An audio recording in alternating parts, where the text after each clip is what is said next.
Hello everyone, welcome back to the channel banking सांठी।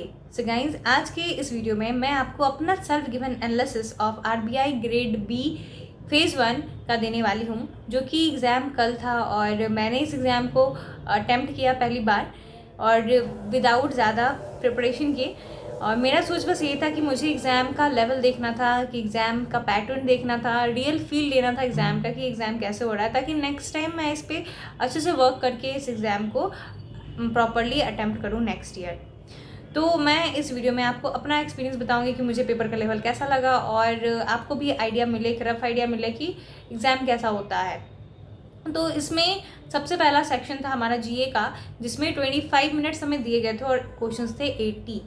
तो सबसे बात अजीब ये हुई मेरे साथ कि मैं 25 मिनट्स में पूरे के पूरे क्वेश्चन को पढ़ भी नहीं पाई। तो ये ऐसा नहीं है कि सिर्फ मेरे साथ हुआ, ये क्वेश्चन इतने डीप में थे कि आप पूरे क्वेश्चन को भी पढ़ नहीं पाओगे। मतलब क्वेश्चन को अच्छे से पढ़ के उसके ऑप्शंस को चेक करके अगर आप मूव करते हो तो 25 मिनट्स आपको कम पड़ जाएंगे, आप क्वेश्चन पूरा पढ़ भी नहीं पाओगे, ऐसा हाल था। और क्वेश्चन जो थे मोस्टली वो जून के बहुत सारे क्वेश्चन दिखाई दिए।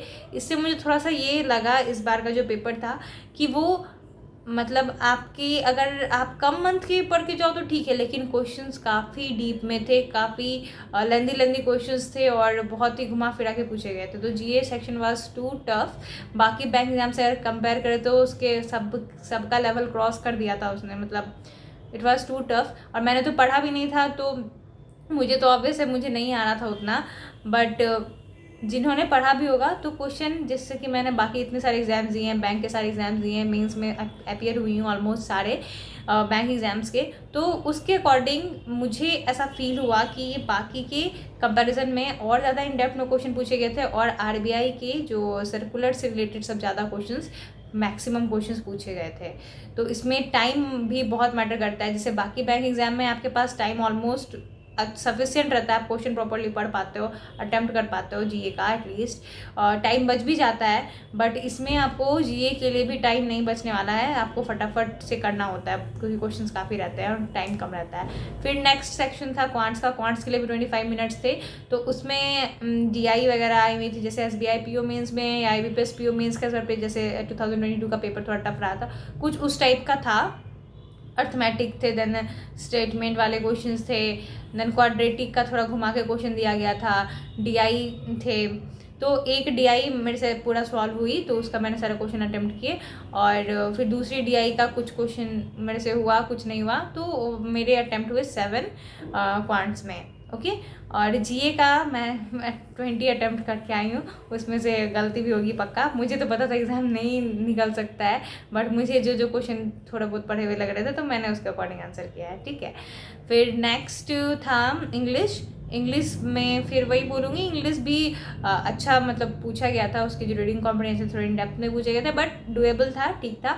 अगर आपने कोई मेंस का इंग्लिश दिया है तो फिर उससे रिलेटेबल था, उसी के टाइप से था, ठीक है। तो इंग्लिश में मैंने 21 अटेम्प्ट किए, okay, out of 30। Then next आया रीजनिंग। रीजनिंग में 45 मिनट्स मिलते हैं, क्वेश्चन 60 रहते हैं। तो रीजनिंग में भी काफ़ी फंसाने वाला क्वेश्चन था। कई बार वो क्वेश्चन थोड़े से मतलब ऊपर से डुएबल से लगे कि अच्छा हो जाएगा। अगर मैं प्री का तो कोई बात ही नहीं बनता, यहाँ प्री वर्ड बस ऐसे ही है, बाकी बैंक एग्जाम के प्री से सब कोई कंपैरिजन नहीं है। ये पूरा मेंस समझो आप, कि जो टफ वाला मेंस होता है ना पीओ लेवल का, उससे भी एक कदम आगे, उससे भी 2 कदम आगे आप बोल सकते हो। तो क्वेश्चंस थोड़े लग रहे थे कि चलो इसे अटेम्प्ट किया जाए, ये हो जाएगा, लेकिन लास्ट में आके इतना ट्विस्टिंग जैसा हो जाता था कि फंसाने वाला था।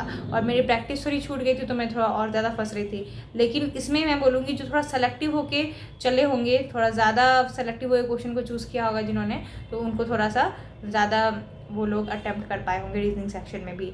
तो मेरा रीजनिंग में भी बहुत ही बेकार अटेम्प्ट हुआ है, 10 अटेम्प्ट हुए सिर्फ मेरे। तो आई नो मेरी प्रैक्टिस छूट गई थी, मैंने प्रैक्टिस नहीं की थी, तो मेरे अटैम्प्ट बहुत कम रह गए रीजनिंग में भी। लेकिन क्वेश्चन वाज सो ट्विस्टेड। अगर आप सोच रहे हो आरबीआई के बारे में, तो फिर आपको हाई लेवल पजल्स, बहुत ही ज़्यादा हाई लेवल के क्वेश्चंस को सॉल्व करना आना चाहिए, ये सब मैंने फील किया। फिर तो ये था मेरा ओवरऑल एक्सपीरियंस एग्ज़ाम का।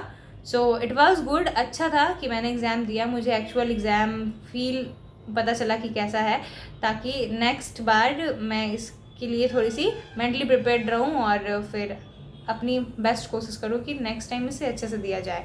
और इसकी रिज़ल्ट जब आएगी तो फिर और बेटर एनालिसिस कर पाऊँगी कि किस तरह से चीज़ें हुई, कितना मैंने अटैम्प्ट किया, कितना स्कोर हुआ और कितनी कट ऑफ गई, इससे ज़्यादा और अच्छा बेटर एनालिसिस होगा। तो जब रिज़ल्ट आएगी तो जितना भी गंदा मार्क्स आया हो बट मैं आप लोग को के साथ शेयर करूँगी। ओके, तो देखते हैं रिजल्ट कब आता है, कट ऑफ कितनी जाती है इस बार की आउट ऑफ 200। सो मिलते हैं नेक्स्ट वीडियो में। और भी कोई डाउट हो तो आप लोग पूछ सकते हो कमेंट बॉक्स में। Thank you and have a nice day.